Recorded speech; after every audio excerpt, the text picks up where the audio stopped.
Hey, what if I told you some countries are literally paying people to pack their bags and move there? No, this isn't a scam you'd see in a shady email.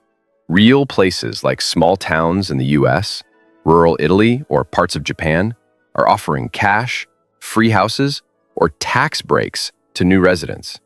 Sounds like a dream, right? But why are they doing this? Spoiler, it's not just because they're super nice. Let's break it down with simple explanations, a sprinkle of sarcasm, and a whole lot of geopolitics. Today, we're diving into why some countries are begging you to move in. And it's not for your charming personality. It's about economic decline, aging populations, and remote work changing everything. Ready? Let's go! Once upon a time, like after World War II, a lot of countries had a baby boom. People were having kids left and right, and populations exploded. More people meant more workers, more taxpayers, and more folks to keep the economy humming. Think of it like a big party where everyone's pitching in to keep the lights on. But fast forward to the 21st century and the vibes changed. Birth rates started dropping in places like Japan, Italy, and South Korea. Why? Life got expensive. Women focused more on careers. And honestly, raising kids is a lot of work. By 2025, countries like Japan are projected to have nearly 40% of their population over 65. That's a lot of grandparents and not enough young folks to keep the economy going. So what's the big deal? Aging populations mean fewer workers, fewer taxpayers, and fewer people buying stuff. Imagine a town where half the houses are empty because everyone's either retired or moved away. This is happening in rural areas especially, like in Japan's countryside or small towns in Italy. Businesses shut down, schools close, and the local economy? It's like a car running out of gas. Countries like Italy are seeing record low birth rates. Only 370,000 babies were born in 2024, the lowest in 160 years. Meanwhile, places like Bulgaria are losing young people to emigration.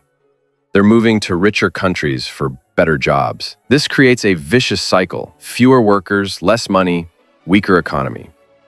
And here's the kicker. Governments need taxes to pay for things like pensions and healthcare.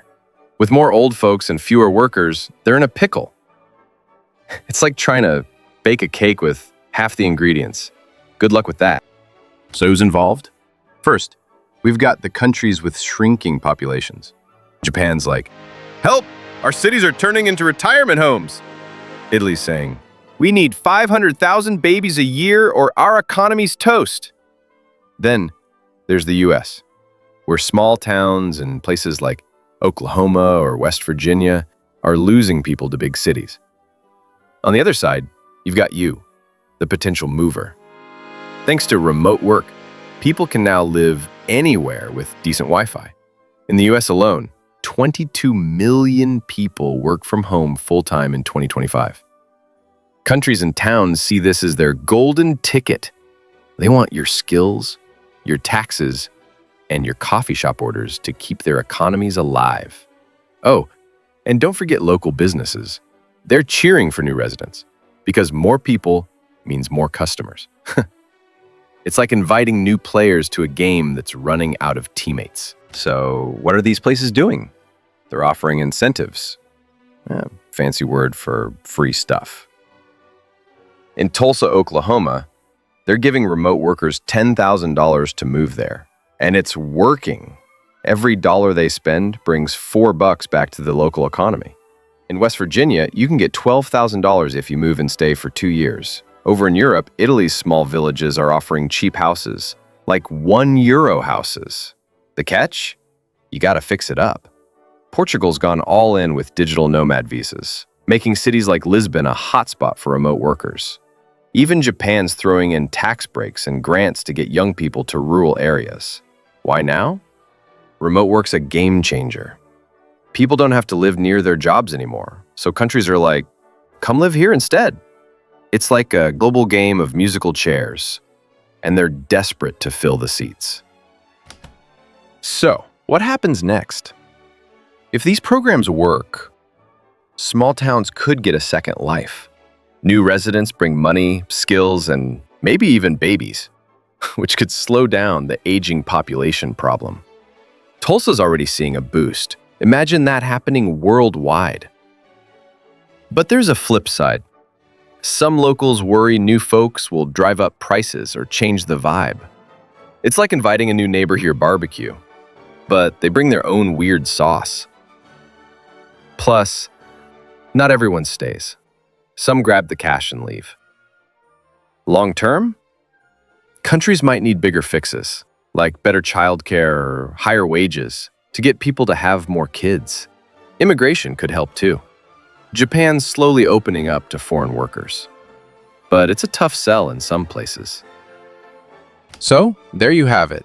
Countries are paying you to move because they're running out of people, workers, and cash.